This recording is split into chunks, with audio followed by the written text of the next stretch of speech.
Memorial Day, in honor of the fallen and those who still carry their memory. Hill 303, Wagwon, South Korea, August 1950. 41 American soldiers were executed on this hill, each with a bullet to the back of the skull. Military records claim all bodies were recovered, but the nightmares of recovery teams tell a different story. Some men weren't just dead, they were gone. From the depths of my collection, the War Maestro brings you a tale where the honored dead refuse to stay buried, where phantom dog tags still clink in the Korean night, and where Memorial Day becomes not just a time for remembrance, but for reckoning with the ghosts who demand justice. The Korean War had been raging for barely 2 months when the North Korean People's Army swept south across the 38th parallel, pushing American and South Korean forces into a desperate defensive perimeter around Pusan. By early August 1950, the battle for Hill 303 near Wagwon had become a critical flashpoint. Elements of the 5th Cavalry Regiment, Honest Cavalry Division, had been tasked with holding this strategic position overlooking the Naktong River. Captain Michael Reynolds closed the declassified file with a sigh. 37 years later, in May 1987, he found himself standing on that same blood-soaked hill. The Pentagon had assigned his unit, Bravo Company of the Twand Battalion, 9th Infantry Regiment, Twand Infantry Division, to participate in a Memorial Day training exercise near the infamous site. A symbolic gesture, they called it, a way to honor the fallen. "Sir, all squads report ready for night maneuvers," Lieutenant Garcia reported, his voice tight with the strain of the day's march through rough terrain. Reynolds nodded, surveying the temporary camp his men had established on the ridge. Standard-issue pup tents formed neat rows against the gathering dusk. M16A2 rifles gleamed in the fading light. In the distance, the Naktong River glittered like a silver ribbon. "Something doesn't feel right about this place," Garcia continued, lowering his voice. "The men are jumpy as hell." "Just the history," Reynolds replied, though his own skin prickled with unease. "Everyone knows what happened here. What had happened was a war crime. On August 17, 1950, North Korean forces had captured 41 American soldiers on this very hill. After holding them for several days, the North Koreans had executed them, leaving their bodies scattered across the slope. The massacre had been documented, the perpetrators identified. Case closed, according to official records. So why did Reynolds feel eyes watching him from the shadows between the trees? Why did the wind through the grass sound like muffled pleas for help? And why, despite the thermometer reading a comfortable 65 degrees Fahrenheit, could he see his breath forming clouds in the evening air? "Cap, we've got movement on the perimeter," Garcia's radio squawked. "Baker Squad reports shadows moving between posts 3 and 4. Reynolds reached for his sidearm, a standard-issue Beretta M9. "Probably just the locals," he said, but didn't believe it. Something was stirring on Hill 303, something the Pentagon briefing hadn't prepared him for. Private James Keller couldn't sleep. The young soldier sat outside his tent, fingers absently tracing the worn photograph of his grandfather in uniform. Staff Sergeant William Keller had been one of the 41, one of the men executed on this very hill almost 4 decades ago. "You should rack out," Captain Reynolds said, startling Keller as he approached through the moonlight. "We kick off at 500. "Can't sleep here, sir," Keller replied, his voice barely audible over the night insects. "Feels like the ground itself is pissed off." Reynolds crouched beside him. The Pentagon had kept this detail classified. Keller was a legacy assignment, specifically requested to participate in this Memorial Day exercise. The brass thought it would make for good PR. Grandson honors grandfather's sacrifice on the same piece of dirt where he died. What they hadn't considered was the psychological toll of sending a man to sleep on the ground where his blood relative had been murdered. "Did you know they never found my grandfather's dog tags?" Keller said suddenly. "My grandmother waited years. Every other family got closure, but not ours." He tucked the photo into his breast pocket, right next to his own tags. "Official record says his body was identified and returned, but my grandmother swears the casket they sent back was sealed with strict orders not to open it." "Who does that, sir? What were they hiding?" Reynolds felt his skin prickle again. "That's not in the official file." "No shit, sir. And neither is what my grandmother told me before I shipped out. Keller leaned forward, his face ghostly in the meager light. She said Grandpa called her. 3 days after she got the KIA notification, phone rang at 300, static-filled, distant. But it was him, begging for help, said he couldn't rest. A sudden burst of static from the command tent interrupted them. Specialist Ramirez, their radio operator, beckoned urgently to Reynolds. "Sir, I'm picking up some weird transmission. It's not coming through clear, but it's on a frequency we're not supposed to be using. Definitely not SOP." Reynolds strode into the tent and donned the headset. Through bursts of white noise, a voice fought to be heard. "Help us, Hill 303. They're coming back." "Oh God, please." "Could be intercepted chatter from the DMZ," Ramirez suggested. "North Koreans love to mess with our comms." "Run a sweep. Check for local interference," Reynolds ordered, military protocol taking over despite the chill running down his spine.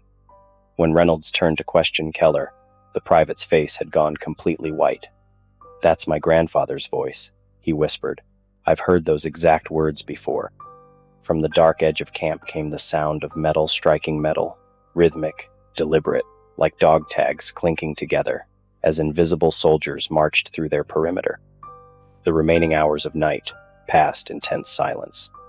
By dawn, Captain Reynolds had verified with command that no other units were operating in their vicinity.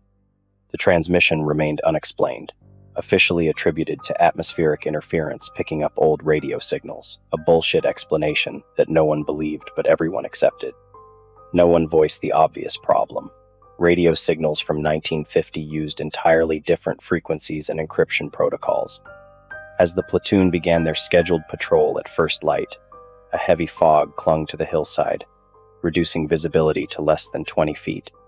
Standard procedure dictated they maintain visual contact and communication through Singar's radios.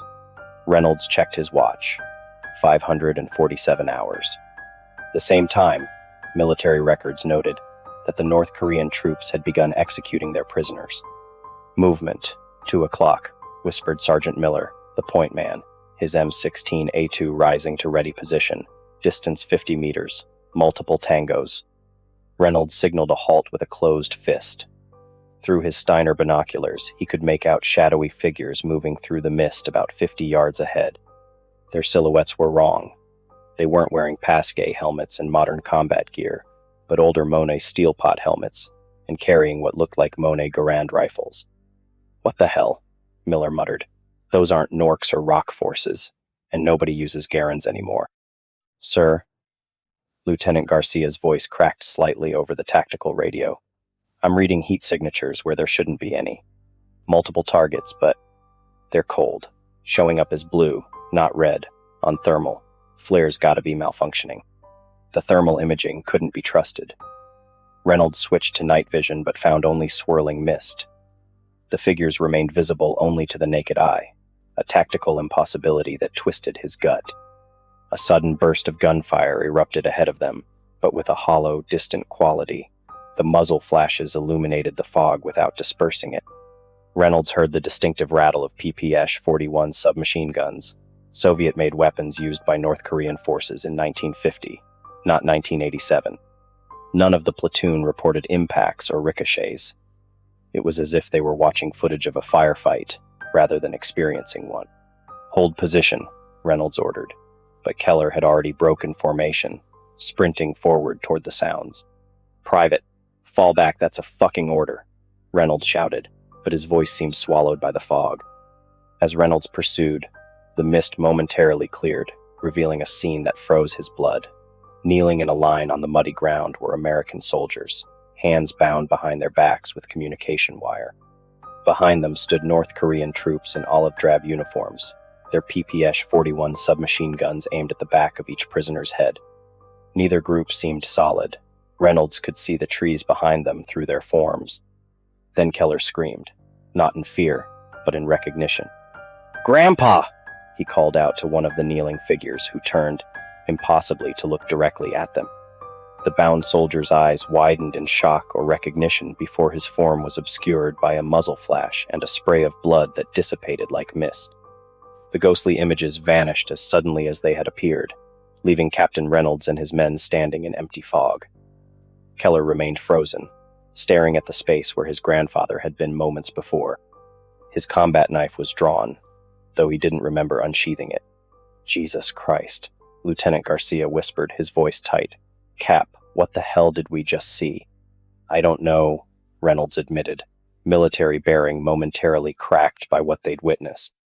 "Captain, this is Fubar," Sergeant Miller added, his knuckles white around his rifle grip.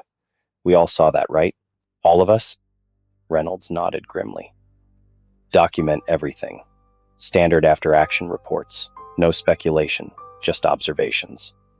His training took over, pushing the horror down beneath layers of protocol. "This is still a military exercise.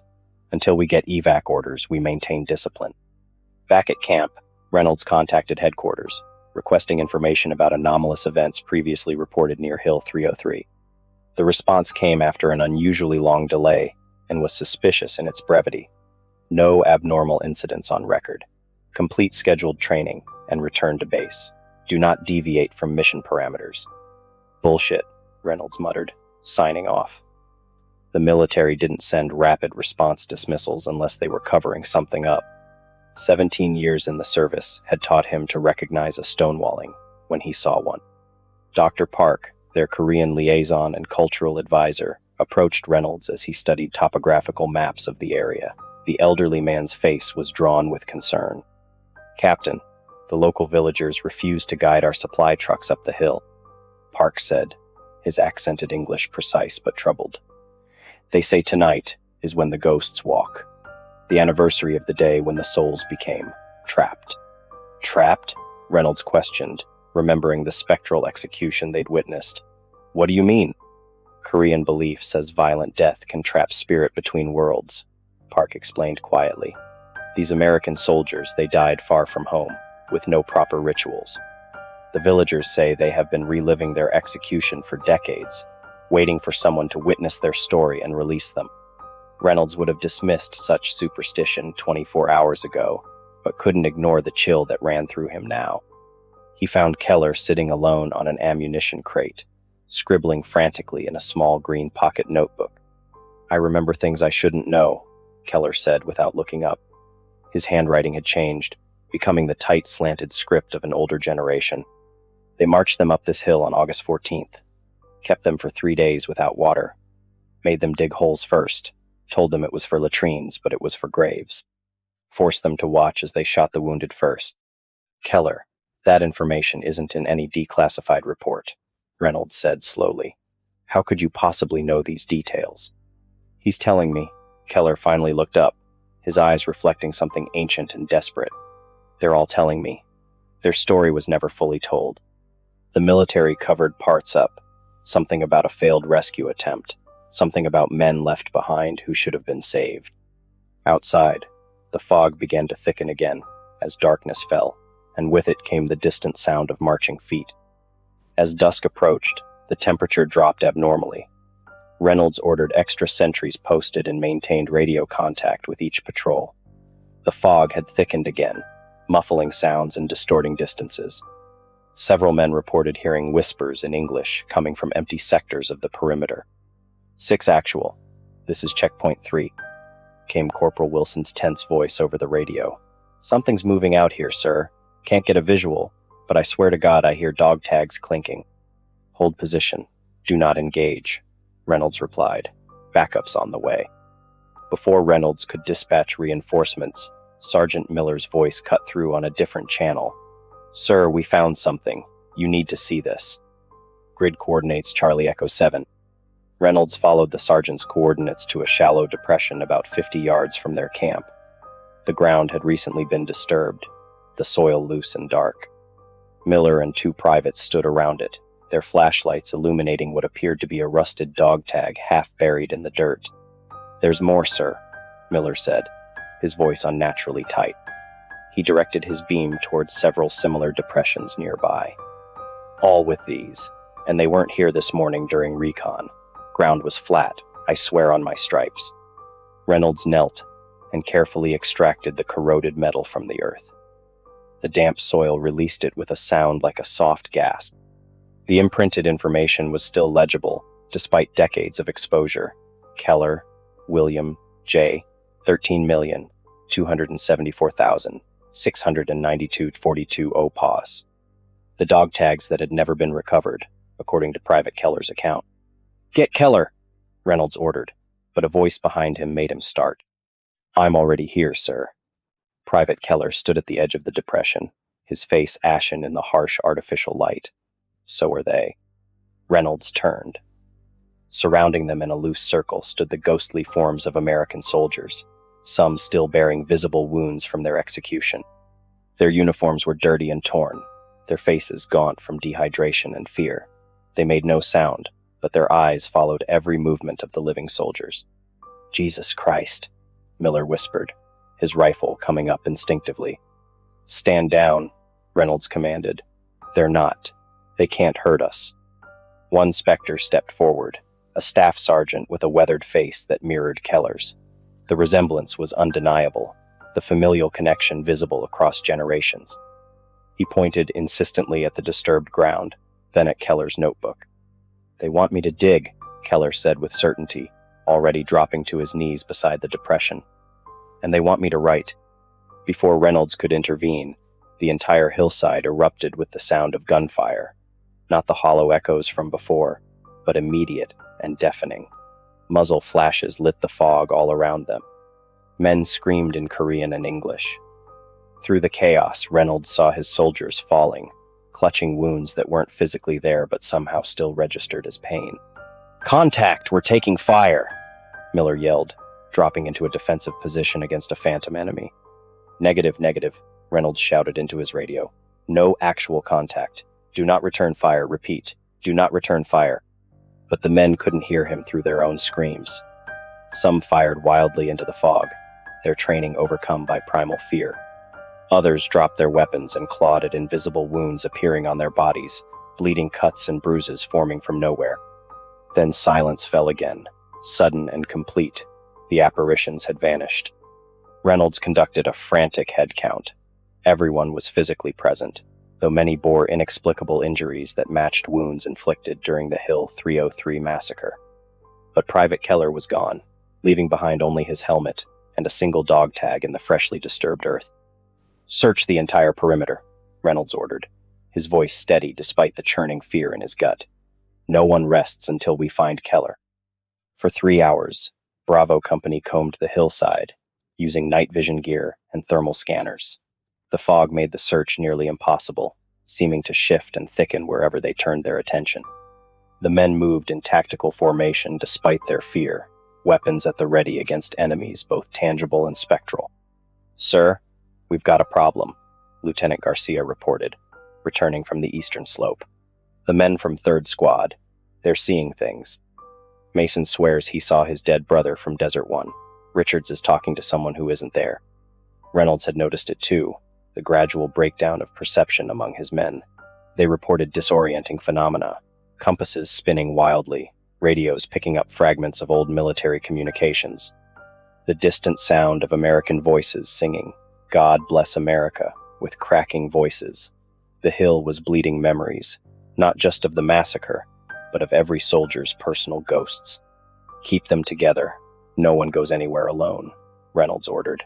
The situation was deteriorating rapidly, but evacuation in the dark would be even more dangerous if the hallucinations continued. At 200 hours, Lieutenant Garcia found Keller's notebook lying open on a flat rock near one of the depressions. Its pages were filled with meticulous notes in that same old-fashioned handwriting, details about the massacre that had never been released to the public. Reynolds read by flashlight, his blood running cold. The notebook described how the North Korean officers had used interpreters to question each prisoner about American troop movements before the executions. It named specific North Korean commanders who had overseen the atrocity. Most disturbing were the final pages, which detailed a failed rescue attempt by American forces who had been close enough to intervene but had retreated after encountering heavy resistance. "The brass covered it up," Garcia said quietly, reading over Reynolds' shoulder. "They could have saved these men, but they pulled back, and then buried that fact so no one would know." Makes sense now, Reynolds muttered. That's why this place feels like it's screaming for justice, not just remembrance. The radio in Reynolds' hand suddenly crackled to life. Through bursts of static, Keller's voice came through, distant yet crystal clear. Captain, they need justice, not just remembrance. The memorial plaques lie, the official records lie. They're showing me everything, making me witness it all again. They won't rest until someone knows the truth. Reynolds pressed the transmit button. Keller, give me your pose. We'll come get you. The response sent chills down every spine within earshot. I'm with them now. In the grave they never marked. 41 men executed, Captain, but 42 bodies were buried. One was still breathing when they put him in the ground. The rescue team heard him screaming, but were ordered to fall back. They're going to show you. They need you to see. The transmission cut off with a scream that seemed to come both from the radio and from somewhere on the fog-shrouded hillside. Fuck this, Miller said, checking his magazine with trembling hands. We go after him now. Reynolds nodded grimly. Lock and load. 5-man team. Garcia, Miller, Ramirez, Wilson, you're with me. The rest secure the camp. If we're not back by dawn, get on the horn to command and get the hell off this hill. As they moved out, the fog parted before them, creating a corridor that led deeper into the darkness, as if the hill itself was guiding them to its terrible secret. First light crept across Hill 303 like blood seeping through a field bandage, revealing a landscape transformed overnight. The fog had thinned enough to show what the darkness had hidden. Their camp was surrounded by dozens of shallow depressions in the earth, unmarked graves that military records claimed did not exist. Reynolds and his search team had returned at dawn, their faces ashen. They refused to speak of what they'd found on the far side of the hill. The men noticed that Reynolds' hands trembled slightly as he made his report to headquarters, requesting immediate evacuation. We're bugging out. First chopper ETA 20 minutes, he announced, his voice raw. Pack only essential gear. As the men broke camp, Reynolds led a small detail to uncover the first grave. Inside lay not a body, but a collection of personal effects. Dog tags, letters, photographs, a Bible with a bullet hole through its center. Each depression yielded similar findings, not remains but possessions, physical anchors to the world of the living. They were buried without proper military honors, Dr. Park said solemnly. Their bodies returned to families in sealed caskets, but parts of them remained here, the items most precious to them, buried by their killers as a final insult. In the last and largest depression, they found Private Keller. He lay unconscious but alive, curled around a vintage Moan helmet. His hair had gone shock white overnight. His hands were stained with soil to the wrists, his fingernails torn and bloody from digging. Beneath him was a metal ammunition box containing official-looking documents stamped with top-secret classifications from 1950. When medical evacuation helicopters arrived, Reynolds made his decision. Rather than surrender the box to military intelligence as protocol demanded, he had Garcia photograph every page while the medics worked on Keller. The documents confirmed everything in the notebook: the failed rescue attempt, the cover-up, the falsified death reports, and most damning of all, the fact that one soldier had been buried alive while rescue forces were ordered to withdraw. As they lifted Keller onto a stretcher, his eyes flew open. "They're free now," he whispered, his voice somehow blending with other voices beneath it. They needed witnesses, someone to acknowledge what really happened. Reynolds looked around the hilltop. The morning sun illuminated what appeared to be figures standing at attention near each depression. Soldiers rendered in light rather than substance, their forms growing more transparent by the moment. "The Pentagon will bury this again," Garcia said quietly as they watched the ghostly formation begin to fade. "Just like they did in 1950. "Not this time," Reynolds replied, holding up Keller's notebook and a microfiche he'd made of the documents. "Memorial Day isn't just for remembering. It's for honoring the truth of their sacrifice, even the truths our own side tried to hide." One by one, the spectral soldiers raised their hands in salute, their forms dissolving into the morning light. The last to fade was Staff Sergeant William Keller, who looked directly at his grandson with eyes full of gratitude before he too vanished. But as the helicopters lifted off from Hill 303, Reynolds noticed something troubling. While the other men looked relieved to be leaving, Private Keller stared back at the hill with an unnatural intensity. His lips moved silently, as if continuing a conversation only he could hear. 2 weeks later, the Pentagon would receive an anonymous package containing evidence of what really happened on Hill 303. The following Memorial Day, a new monument would be erected, bearing the unvarnished truth of both the atrocity and the abandoned rescue attempt, the first time in history that a memorial acknowledged not just heroism, but also failure. The official story was corrected. Most of the ghosts never appeared again. But every Memorial Day since, hikers near Hill 303 report seeing a young American soldier with white hair, walking the perimeter with a notebook in hand, listening to voices only he can hear. Whether Keller became a guardian of truth or another casualty of Hill 303's bloody history remains debated among those who study the paranormal. What isn't debated is that sometimes honoring the dead means exposing uncomfortable truths, and sometimes being a witness exacts its own terrible price. If the ghosts of Hill 303 have marched into your thoughts, honor their memory by joining the War Maestro's archive. Subscribe to ensure no soldier's story is forgotten, whether documented in official records or whispered by the witnesses history tried to silence. Activate your notification bell. It will sound the alert when our next declassified horror awaits your ears. This Memorial Day, share this tale with those who understand that sometimes the most haunting stories come from the hallowed grounds where our veterans served and sacrificed. The true horror isn't in the supernatural, but in how quickly we forget the uncomfortable truths of war. Remember, for every memorial that stands in the light, there are countless stories still trapped in shadow, waiting for someone brave enough to listen. The War Maestro's archive stands ready to hear them all. Until next time, stand at attention. The fallen are still watching.